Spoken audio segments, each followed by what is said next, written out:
ओम नमो भगवते वासुदेवाय। श्रीमद्भागवत महापुराण एकादश स्कंद 21वां अध्याय सांख्य शास्त्र वर्णन। श्री कृष्ण जी बोले, हे उद्धव जी, अब मैं तुम्हें जिसके सुनने से भेद बुद्धि दूर हो जाती है और जिसे महामुनि कपिल जी ने गाया है, ऐसा वह सांख्य शास्त्र सुनाता हूँ। हे उद्धव जी, जो देखते हो वह जो दिखाई पड़ता है, यह सब प्रलय सतयुग के आरंभ में, और जबकि लोग विवेक से भरे हुए थे तब भेद रहित यह ज्ञान रूप था।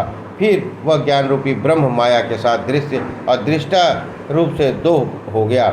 उन दोनों में जो दृश्य दिखाई देने वाला पदार्थ है वह प्रकृति माया है, और दृष्टा देखने वाला ब्रह्म है।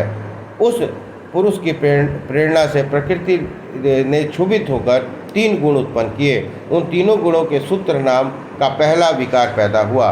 उस विकार में महत्व गुण महतत्व से अंधकार उत्पन्न हुआ। वह महतत्व से अहंकार उत्पन्न हुआ।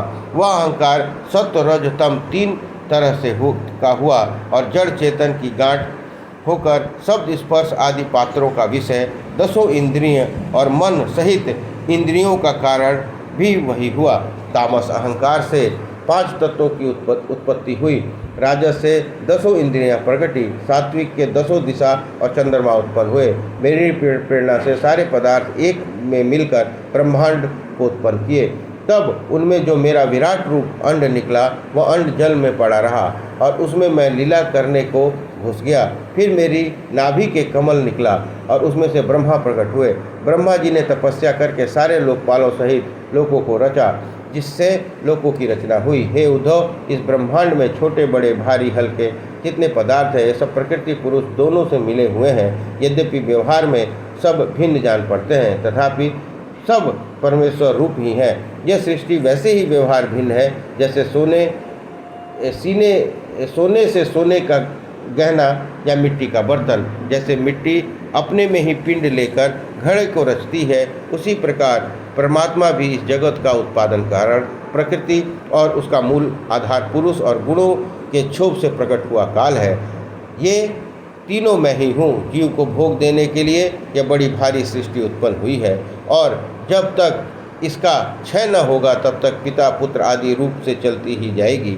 इसकी स्थिति अभी तक है जब तक मैं इसे देख रहा हूँ। पीछे यह मेरे काल रूप के ग्रास में पड़कर तत्वों के स्वरूप में ही लीन हो जाएगी, और जिसमें जो क्रमशः उत्पन्न हुए थे वे क्रमशः उसी में लय पाकर अंत में सब मुझ में लीन हो जाएंगे। मैं फिर किसी से लय नहीं होने का ऐसा जिनका विचार होगा, उसे भेद भ्रम भी नहीं व्यापने को। अर्थात जैसे आकाश में सूर्य का उदय होते ही घोर अंधकार नाश हो जाता है, वैसे जीव का भ्रम भी दूर हो जाएगा। यही सांख्य शास्त्र की उत्पत्ति और लय है जो मैंने तुम्हें सुनाई है। इस प्रकार 21वां अध्याय संपन्न हुआ। बोलिए कृष्ण भगवान की जय।